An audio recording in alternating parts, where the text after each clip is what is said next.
What's going on, gamers? Chongo here again with another zombie survival guide episode. Now this is episode 5 I believe, and it's talking about safe locations or safe houses, something that you're going to run into when you're trying to survive the zombie apocalypse. So when the zombie apocalypse does occur, you must remember you're going to need a safe house. Like, you may sit there and think, oh, I'll just hop in my car and keep driving. But that may seem like a good idea at the start, but as soon as you run out of fuel for whatever reason, your car is no longer going to be a safe place. You're just going to be a sitting duck, and zombies are going to come, knock on your door and eat your face. So you actually need a proper location instead of just a car for your safe house, somewhere that you can sleep, when you can hide as well if you need to hide out and all that kind of stuff. As well as making sure you can hide out here as well as sleep and do all that kind of stuff, you need to make sure that the place that you select is actually a pretty good place to guard.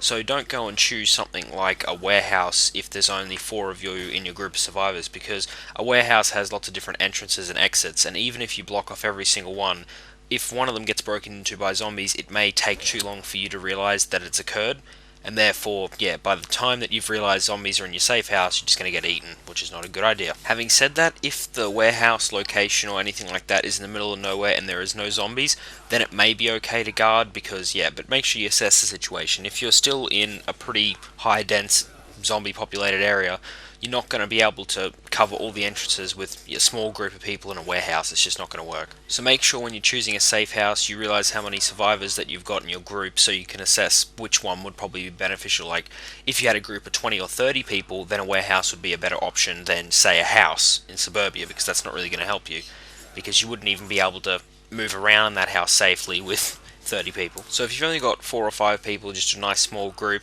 you're going to probably want to pick something like a house, but you don't want a too small house. You want something with enough room to run around in, and yeah, just in case if zombies do break in, you can move around instead of just getting eaten straight up. And then again, like I said before, you don't want something too big, so you want something that's big enough for you people to walk around and do all your kind of stuff that you need to do easily, and if zombies come in, that you can actually run around and move around a bit.